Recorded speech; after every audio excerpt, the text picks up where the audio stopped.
안녕하십니까. 세무사빠의 세금 이야기 손정호 세무사입니다. 오늘 살펴볼 내용은 세금이 어떻게 생겨나서 어떻게 소멸되는지, 즉 세금의 일생 이렇게 얘기할 수 있겠네요. 그래서 납세 의무의 성립과 확정과 소멸을 좀 살펴볼 생각을 합니다. 납세 의무의 성립, 그럼 세금은 어떻게 생겨나서 어떻게 확정되고 어떻게 소멸되는가, 이게 이제 주된 내용을 이룰 텐데요. 자, 하나하나 좀 간략하게 좀 이해를 했으면 좋겠습니다. 자, 가장 먼저 나온 게 뭐죠? 납세 의무의 성립이죠, 성립. 납세 의무가 어떻게 성립되느냐? 자, 어떻게 돼 있죠? 과세 요건이 뭐 될 때, 충족될 때 추상적인 납세 의무가 성립이 된다. 납세 의무의 성립은요, 별게 아니죠. 아, 내가 세금을 내야 되는구나. 정말 막연하고 추상적으로 내가 세금에 대한 납부 의무가 생겼구나. 이게 성립의 개념이에요. 확정은 뭐냐? 그러면 내가 세금으로 얼마를 내야 되느냐? 구체적이죠. 얼마를 언제까지 납부해야 되느냐? 이게 이제 구체적인 거고, 세금을 은행 가서 냈어요. 자, 이 납부한 세금을 다 뭐 했다? 납부했다. 요게 이제 소멸사유가 되죠. 가장 일반적인 소멸사유가 됩니다. 납부했다.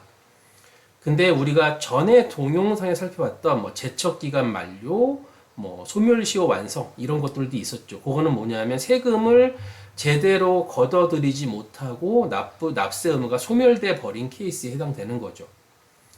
그래서 납세 의무의 성립 보면요, 그냥 막연한 추상적인 납세 의무죠. 예를 들어 볼게요. 자, 어떤 갑이라는 분이 뭐 했어요? 취업에 성공했어요. 취업에 성공해서 자, 이제 회사를 다니기 시작합니다. 그러면 무슨 소득이 발생을 하죠? 네, 근로소득이 이제 드디어 발생이 시작됩니다. 이렇게 근로소득을 매달 이제 벌어들이고 있을 텐데, 자, 이분이 취업해서 그 해에 12월 31일이 딱 되게 되면, 자, 뭐가 되냐면, 과세 요건이 모두 다 충족이 되는 거죠. 과세 요건. 왜 그러냐면, 자, 납세 의무자 존재하죠. 그죠? 그 다음에 과세 대상, 근로소득이라는 과세 대상이 존재하고, 세법을 찾아보면 이 과세 대상을 어떻게 과표로 만드는지가 쭉 써 있죠. 과세 표준, 그 다음에 세율도 나와 있죠. 이렇게 네 가지가 모두 충족되다 보니까 납세 의무가 성립된 거죠. 그래서 이분은 이 취업을 했기 때문에 이 과세 요건 네 가지가 충족됨으로써 납세 의무가 존재하는 겁니다. 즉 성립이 돼버린 거죠. 이걸 가지고 구체적으로 세금을 계산해서 정확하게 세액이 얼마다를 자, 확정짓는 모든 과정을 납세 의무 확정이라고 얘기를 하는 거죠. 자, 하나하나 그럼 살펴보도록 하겠습니다. 자, 그래서 과세 요건을 좀 볼게요. 과세 요건은 납세 의무가 성립에 필요한 요건을 얘기하죠. 납세 의무자, 자, 과세 물건, 다른 말로 과세 대상이라고도 합니다. 소득이라든가 재산이라든가 부가가치라든가 이런 것들을 얘기하는 거죠. 자, 이 과세 물건을 여러분 보면 세법의 상당 부분의 많은 내용들이 뭐냐면 이 과세 대상을 뭘로 바꾸는 거를 설명하고 있다? 네, 과세 표준으로 바꾸는 걸 설명하고 있어요. 세법의 많은 내용이. 그래서 우리가 세법을 공부한다고 한다는 얘기는 뭐냐면 이 과세 물건, 과세 대상을 어떻게 과세 표준으로 자, 변환시키는가, 그것들을 공부하는 게 세법을 공부한다 얘기하는 거고, 이 과세 표준에 곱하기 뭐 하면 돼요? 세율을 하게 되면 뭐가 나와요? 산출세액이 나오게 되는 거죠. 그렇죠. 산출세액이. 그래서 세법을 공부한다는 얘기는 과세 대상을 과표로 바꾸는 과정이다 라고 생각하시면 되고요. 요 네 가지가 전부 다 자, 충족을 하게 되면 당연히 납세 의무가 뭐가 된다? 성립한다. 그래서 보시면 성립시기, 자, 대표적인 법인 소득세 보시면 과세 기간이 끝나는 때, 그래서 아까 제가 소득세 1월 1일부터 12월 31일까지죠. 그래서 12월 31일이 되게 되면 어떻게 요 네 가지가 모두 충족되기 때문에 과세 납세 의무가 어떻게 됐다? 성립됐다고 말을 할 수가 있는 거죠. 자, 그럼 이렇게 성립 소득된 납세 의무가 자, 확정은 또 어떻게 되는지 살펴볼게요.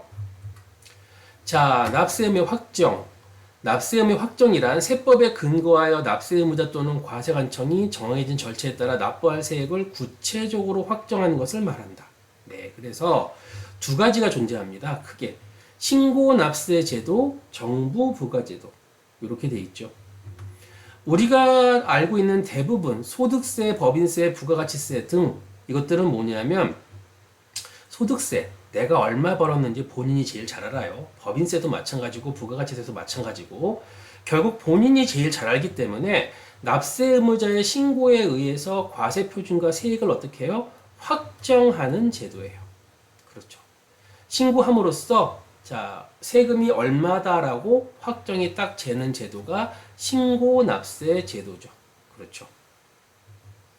근데 이 확정은 뭐 완벽한 확정은 아니고요. 1차적 확정권, 즉 뭐냐면 어떤 오류나 탈루가 발생하게 되면 정부가 결정하거나 경정해요. 정부가 다시 과세할 수 있죠. 세무조사가 그 대표적인 거죠. 그래서 어쨌든 간에 이 신고 납세 제도는 1차적 확정권을 누구한테 준다? 납세 의무자한테 스스로 신고 납부해라. 이렇게 준 제도를 신고 납세 제도라고 얘기합니다. 그 이유는 자신의 소득 등은 자신이 제일 잘 알기 때문에 그렇죠. 반면에 정부 부과 제도는요. 납세 의무자가 신고하기도 해요. 신고한다는 건 뭐냐면 그냥 협력 의무예요. 협력 의무 이행이에요. 즉 도와주는 거죠. 결국 언제 확정이 돼요? 과세관청의 결정에 의해서 이게 확정이 됩니다. 대표적으로 상속세 증여세예요. 여러분 상속세 증여세는 자식들의 경우 즉 상속인들의 경우에 부모님의 재산이 얼마인지 잘 모를 수도 있고요. 그러다 보니까 이 부분들에 대해서는 그리고 충분히 이것은 스스로에게 맡겨졌을 때 제대로 100% 신고되지 않을 위험성도 상당히 크죠. 그래서 이 부분은 정부가 어떻게 해요? 결정을 합니다. 아무리 납세 의무자가 신고해도 그건 아무런 효력이 없고요. 어떻게? 과세관청이 부과에 의해서 결정에 의해서 자, 확정이 되는 세금 대표적으로 상속세와 증여세가 존재한다. 네, 이렇게 좀 이해하시면 되고요.